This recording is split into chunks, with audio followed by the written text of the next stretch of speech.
عليكم ورحمة الله وبركاته. فردوس وتف دعوتك كنيا كم جرت بكجرت النجاين سوجين هاجرات يلا.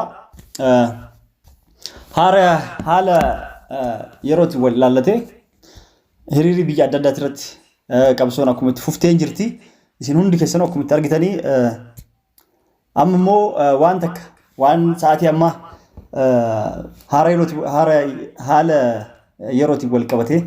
كان ديمو جرو كرا ميسنجراتي في جروبي واتساب تيفوا دادات ديمو جرا واي أبجوتك وانا جاوا سن دغيسا نمون دغيتني جرتني كان دغين لمي ام دغا ولين دغيفنا أبجو مجتكتو أبجو أرجع واي هاجالو تيتو أبجو يسرجت كان ميلالام أشبودا نمرتسين أبجو كن دوغا متي ولين هنا يتو أبجو مجتي كنا يرو كنا نسنجاتي أكسمت تفتي أمي كيساني ربي بركاتي ساكاو وان سنين جتشو بربادي ربين ديبي وينا تفيدي والله أوايا كان لين زكاو ربي كي يخدتشو ملي دويبي ربين رسول ربي صلى الله عليه وسلم منابك يتمنى نميك مناب نمات التمنتن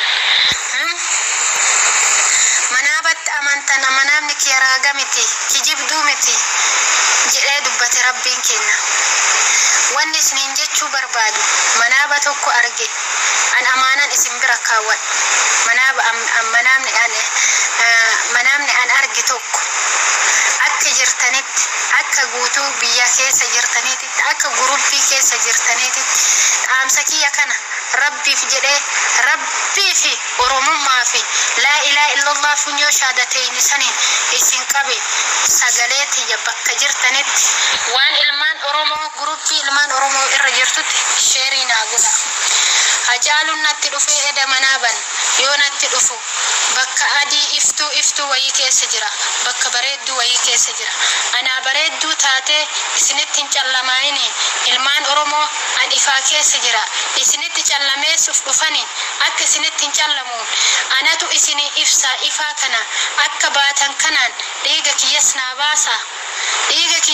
باسا والله ربنا تشاهد أبولي أنتي نتأسن ديمنا ورمون كن قوتن أكوايو سرب إساقنا اتأكيا أني استوديمي كيسات اتيا أني كانت نتأسن ديمنا جده إلمان أرمو كان أفراد أورغا جالو إلمان أرمو كان قوتن فراد أورغا وانا الدنيا رجلو كان وان أفراد أورغا ماريو أفراد أورغو نتأسن ديمنا callama isinitti buusuu hedani yoo isin galtanii deebtan ganaa dukkanti isinirraan bariin isinitti dhufti yoo akkanaan itti fuftan akka anaa ifta kanatti isinii ifu kaate akka baatan kana alaa hin deebi'ina itti jabaadhaa antareen deebu isinitti dukkaneessuu hedani akka isinitti hin dukkaneefne anaa ifta isinitti hin dukkanaayine isinillee akka iftu abdii qaba jedheetiniin ilmaan oromoota addunyaa irra jirtu yoo ati naan himin waayni sitti halaalu naan jedhu wallaahi azaana rabbiiti keessaa na rifachiise waayni sitti halaalu yoo inni jedhu allahu akbarii dhaga'e keessaa baannanee ka'e rabbi natti arga bakka jirtanitti sagalee tiyyatan waan islaama ta'erra waan qeessota oromoo ta'erra rabbi sinitti halaalu gumaa isanlee rabbi haa baasu callamatti deemaa jirtanii callamaa kana yoo manatti ol dachaatan isinitti callamaa heddi akka isinitti hin callamoofne ifatti deemaa jirtanii fuuldurri keessan ifa akka baatan kanaan alaan galina itti jabaadhaa galmaan naagayaa bakkee an irraa kufe jedhee hacaaluun dhaabate hacaaluun manaa bannatti dhaamate dhaamsa san rabbiin irratti na gaafata kinoo isiniin ga'e bakka jirtanitti waliin gaya amaanaa isinitti haa taatu rabbiin isallee akkuma ibsatti isumatu nama ifaadha itti haa tolchu ilmaan oromootillee ta cinqii jirtullee cinqii nu baasee ifatti nu haa baasuu sababaa isaatini nu ifatti ba'uu kaane anaan ifatti baatanii jabaadhaa itti fufaa jedheeni amaanaa isinitti haa taatu sagaleetii bakka jirtanitti sheer godhaa. Assalaamu alaikum warahmatullahi wabarakaatuh. Akkuma dhageettan kana egaa abjuu isii amma walumaan hiina warra hiikuu dandeettanii angara kiyyaan akka itti abjuu kana itti hiike mucayyoon tun maqaa rabbiitiin kakattee karaa misenjaraatiin na erganii maqaa rabbiitiin kakattee wallahi billaa itti kakattee waa hedduu kakuun akka isiitti kakatteen dhugaa arguun ni mala jedha abjuu kana arguun ni mala yookaan waa'ee waan isaa yaadaa oolteef samoonii namuu cinqaa waa'ee isaatiif du'a isaati jecha namuu waan cinqamaa jiruuf abjuu garagaraa namni arguu ni danda'a jechuudha. Hin argitu akka hin jenne. Abjuu garagaraa namuu arguu ni danda'a. Garuu abjuu kana gara kiyyaa akka ani tiiketti gara tokkoon gara itti dhugaa itti na fakkaatti. Ifatti baatan bakka isin jessanitti sababaa kiyyaan gara ifaa baatan jechuun isin namuu amma maaliif inni ajjeefame jedheetiniin du'a isaatiin nu hunduu aarree maraanne ka biyya jirus aarree lolee ka biyya hambaa jirus biyyatti gara garatti karaa gubbaa yaa'eetiniin lolu jira. Sababaa maali? Sababaa isaati. Loluma tana keessa subhanallah rabbi irraa ta'uun sababaa ta'uun ni mala.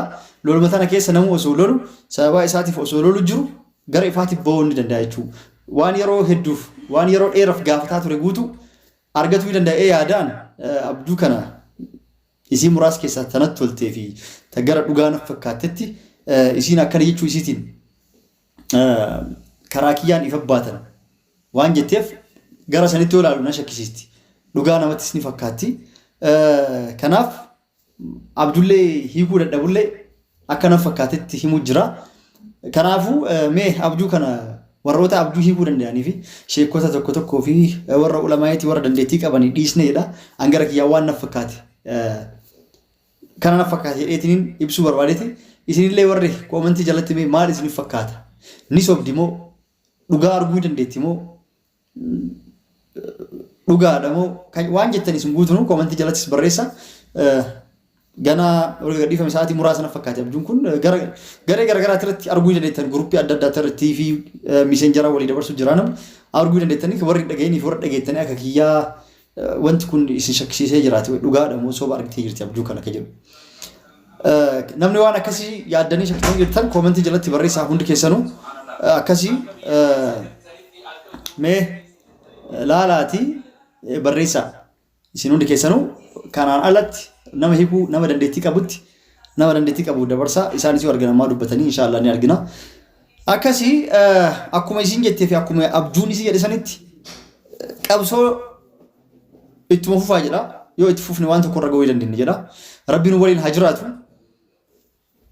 Rabbi haqa Oromoo guutuu haa baasu inshallah wanti hunduu ni baati. Akkatti haftee naftu dukkanoftee naftu guyyaa tokko nuu ifti jedha. Suyyaa dakiyya nagaan naa tura bakka jettanitti Rabbi nagaan isin wajjin haa jiraatu.